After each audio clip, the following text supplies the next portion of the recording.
We have four charges: charge A, charge B, charge C, and charge D.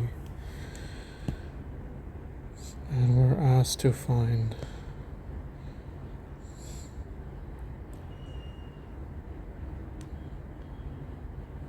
the total work done by an external agent to bring these four charges into their respective positions.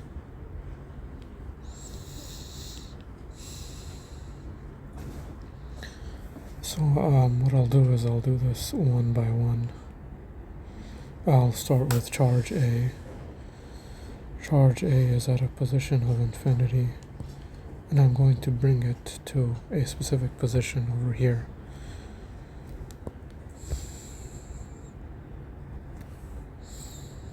Since charge A is on its own, I don't need to do any work to bring it to a specific position. There's nothing to attract it or repel it.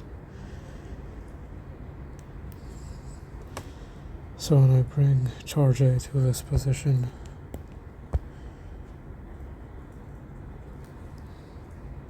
it does not have any electric potential energy on its own. Electric potential energy is an energy of interaction. It can only exist when you have at least two charges or more.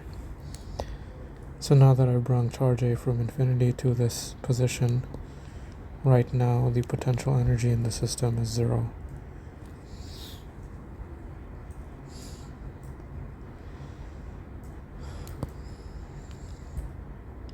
Now I'll continue with charge B. I'll bring it from infinity to next to charge A. This time, as we know that charge B is negatively charged,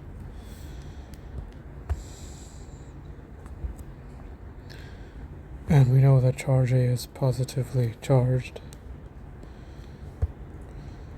So as charge B moves closer and closer to charge A, there is an electric force. So as I'm moving charge B, the negative charge, from infinity to next to charge A,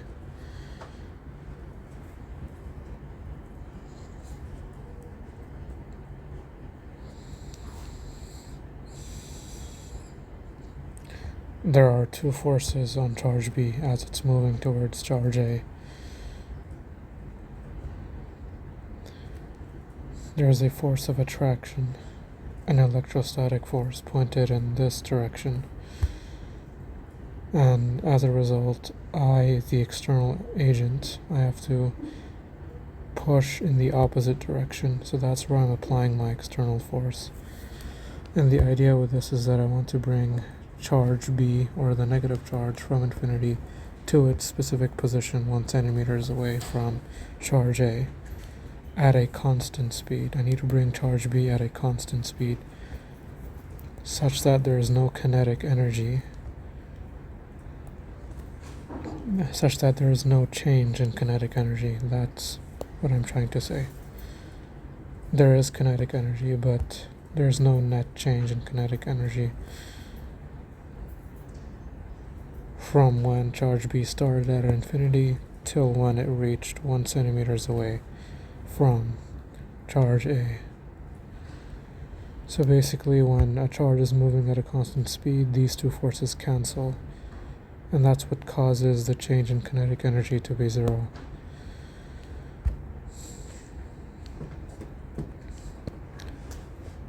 Now in this system we have charge A and charge B. Now in this system there is a electric potential energy which we can calculate, and that's going to be the following calculation.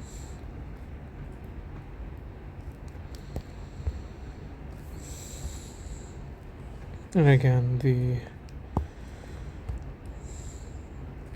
sign of charge A is positive, and we have 2 microcoulombs. And the sign of charge B is negative.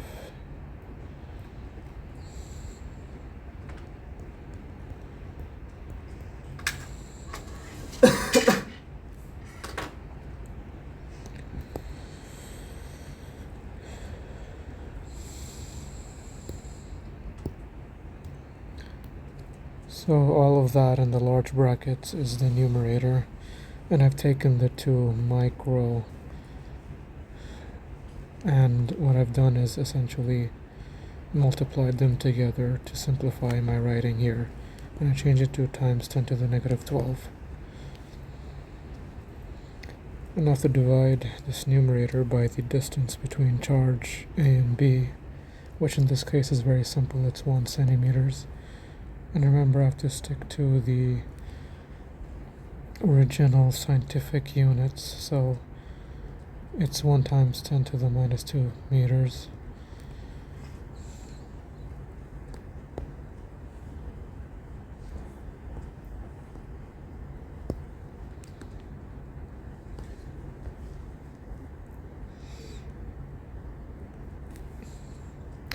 So initially when charge A was on its own, we had 0 energy because there is no electric potential energy. So what I meant by 0 energy is 0 electric potential energy in the system. The moment we bring charge B, we now have a electric potential energy of negative 5.4 joules. And we do know that the equation for electric potential energy is a scalar equation. So that negative sign, it's not coming from vectors, it's coming from the charges themselves. This is just something you have to be aware of in electricity and magnetism.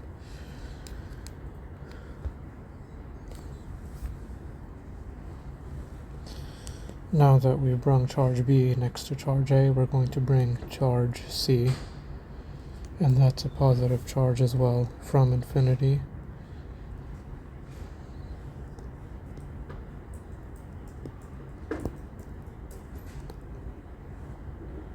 to this position over here, above charge B and diagonal from charge A.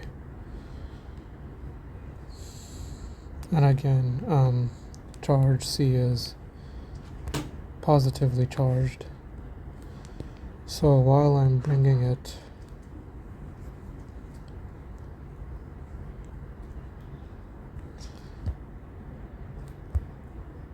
the external and the electrostatic forces cancel. So we're always bringing these charges at a constant speed from infinity to the specific position. So what that means is our change in kinetic energy is always 0. And the same thing applies for charge D. It comes from infinity to a specific position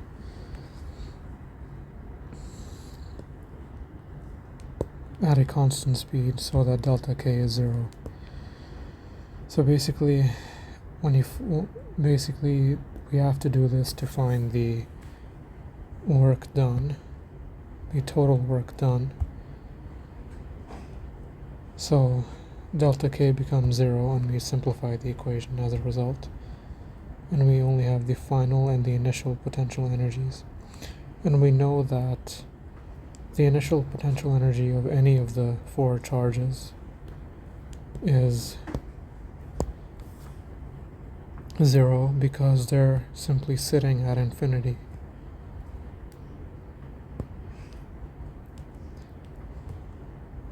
So basically this non-conservative work equation simply simplifies to be equivalent to the final potential energy in the system.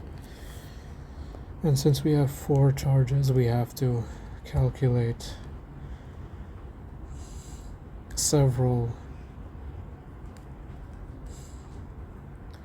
calculate the electric potential energy several times between each of the charges, and I will show that to you in a moment.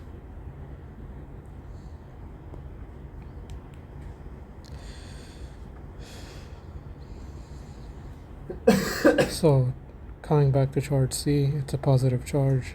We took it from infinity and brought it here at this spot above charge B.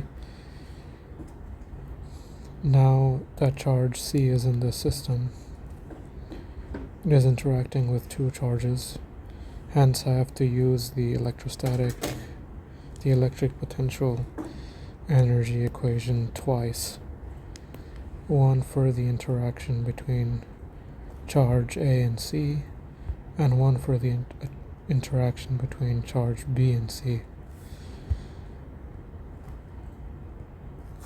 So the more charges I bring in, the total electric potential energy in the system is increasing.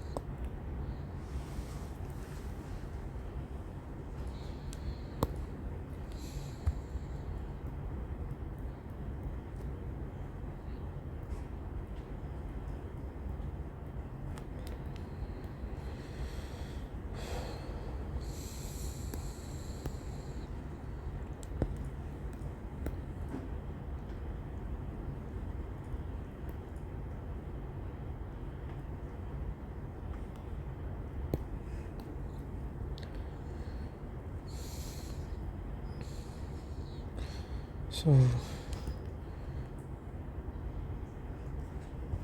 charge A is 2 microcoulombs, charge C is positive 4 microcoulombs, and this time I have to be careful of the distance between these two charges.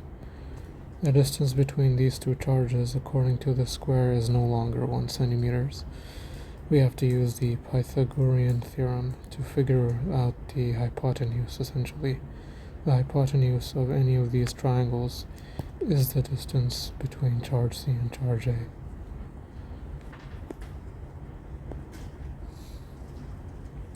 In other words, we're using the equation c squared is equal to a squared plus b squared. But I'm going to be writing it out this way. Assume this is A, and assume that that's also 1 centimeters because all sides of a square are equal. So that's B, and I'm finding C. So I would write that equation as follows. A squared is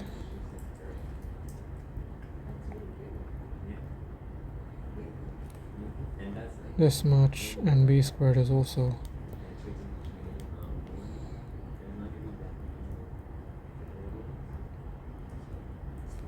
this much, and then we take the square root.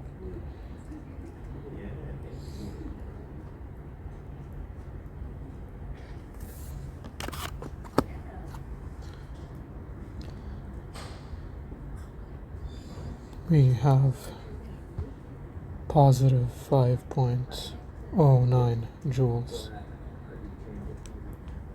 as the answer. And that's just the electric potential energy between charge A and C.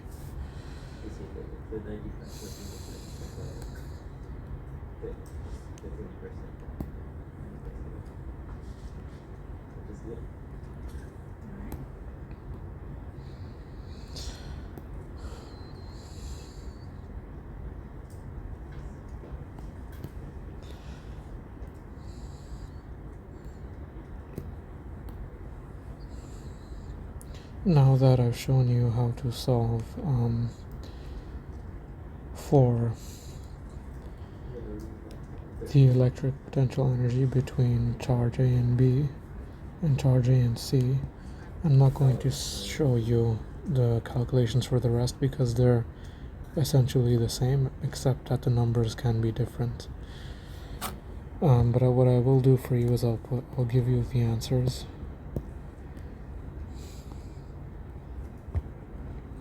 So the electric potential energy between charge B and C is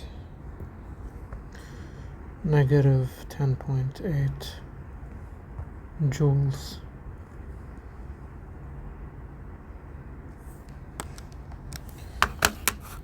Because if I exclusively focus on the interaction between charge B and C, while we were bringing charge C from infinity to its specific position above charge B,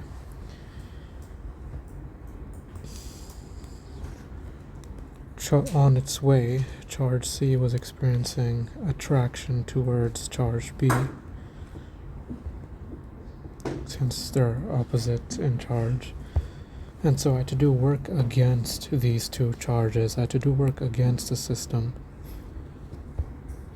So I had to push the opposite way, that's my external force, to make sure that charge C is traveling at a constant speed in order to make delta K 0 and bring us to that equation there, about the one with non-conservative work.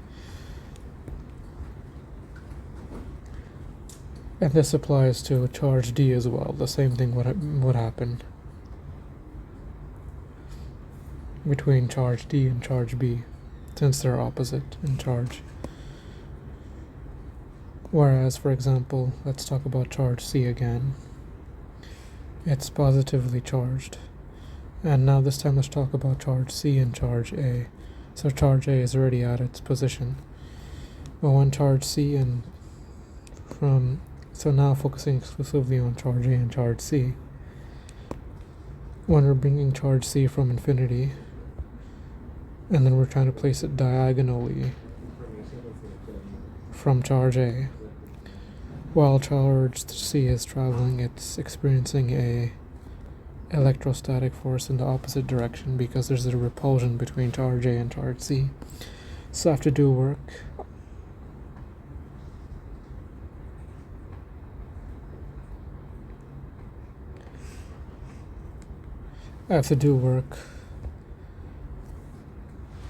on the system.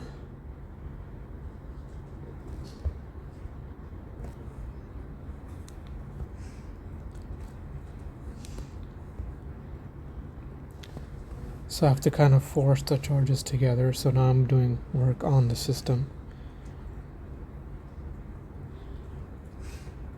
such that in order to essentially make charge C travel at a constant speed to eventually get to its position here.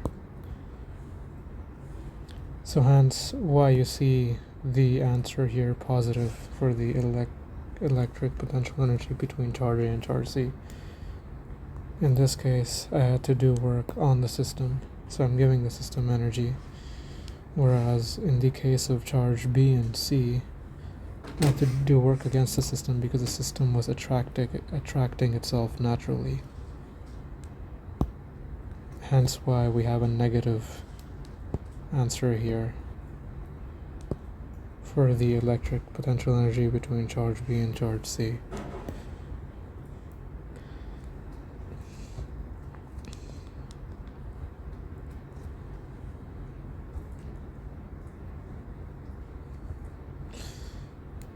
So charge D would go in this position. Now when charge D reaches the system, it is interacting with 3 different charges. So we have to find the electric potential energy between charge D and C,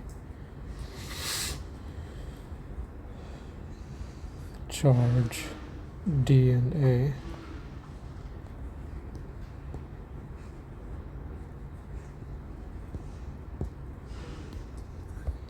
and charge D and B. We get positive 18 joules for charge D and C, 9 joules for D and A,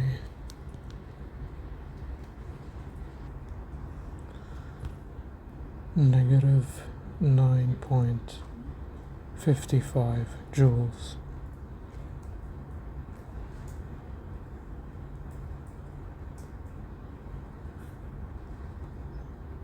So these are the correct answers.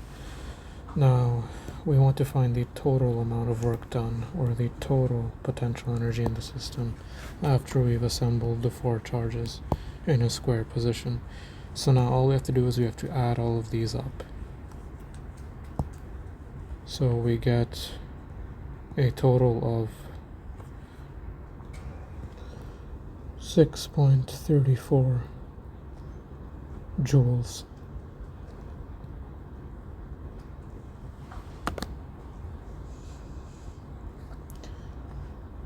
And essentially, that is the amount of work done.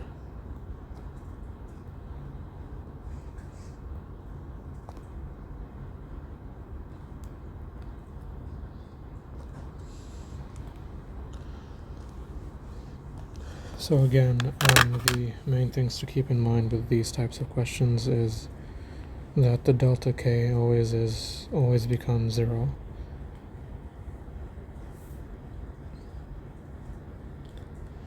And we only have left the final potential energy to find for each pair of charges. And the other thing to keep in mind is the diagonal distance between charges. You have to use the Pythagoras theorem to find it. And then the next thing to keep in mind is the formula for the electric potential energy. It's always a scalar, but even if it is a scalar, there is the concept of signs of the charges, which are still important and have to be accounted for when using the formula. So if a charge had a negative sign, you would have to put it into the formula when you plug in the numbers.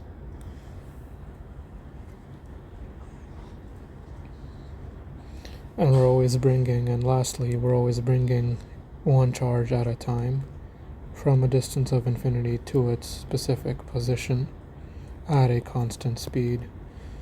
And the way to bring it at a constant speed is to cancel the forces, is to look at the electrostatic force on the charge as it's moving towards its position, and to sort of counteract it, to go against it, to push against it or pull against it by applying the external force, so that the charge can travel at a constant speed, and so that we can simplify this equation to find the work done.